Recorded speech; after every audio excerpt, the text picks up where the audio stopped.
What's up guys? Today po is may mag-vlog po ako guys. Po ako sa aking farm. Pupunta ako dun sa mga bubuyog. Hindi totoo yan. Bola lang yan. Ayan guys. Yung farm. Meron pa yung laman na bubuyog guys. Siguro ko next time na natin po yung kunan ng honeybee kasi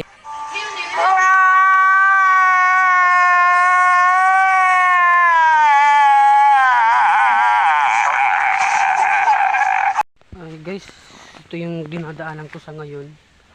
Punta ako dun sa sa isa pang bubuyog guys, sa puno ng kahoy. Ayan. At saka yun naman yung dagat. Ay, madudulas pa.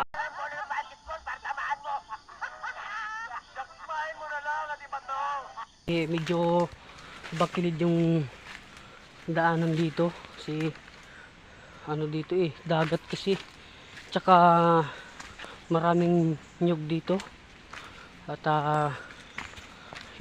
yun, abangan nyo po yung next episode natin guys dyan. So let's go. Yan po guys, siguro ko next time po natin yung kukunin guys kasi medyo maulan pa kasi dito. Masyado yan. Kitang kita yung puti, medyo maingay yan. Wala pa yung laman kasi gawa ng ulan.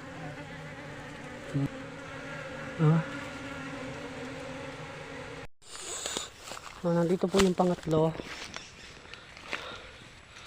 Ayan yung pangatlo.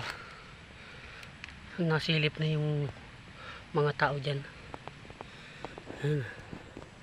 Ipapakita ko naman sa loob. Yan po yung dati, tsaka yung nasa loob. Ayan.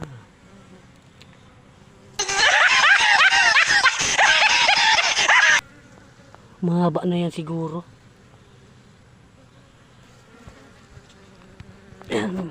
Pasensya na kayo guys, medyo magaslaw yung camera natin.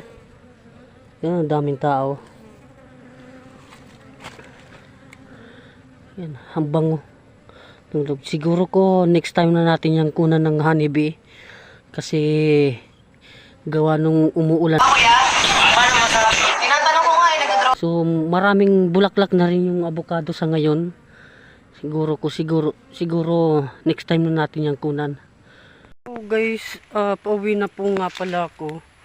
Isang mabilisang shoutout muna po pala sa ating idol na si Randos Motovlog. Paki-subscribe naman po guys ng mga niya, ng YouTube channel niya. At saka shoutout din po pala kay James Mabilin. Maraming salamat nga po pala sa ating mga followers dyan. At salamat po sa mga nanonood. So next episode, kukunan natin sila ng honeybee. So ipapakita natin yan guys. So let's go.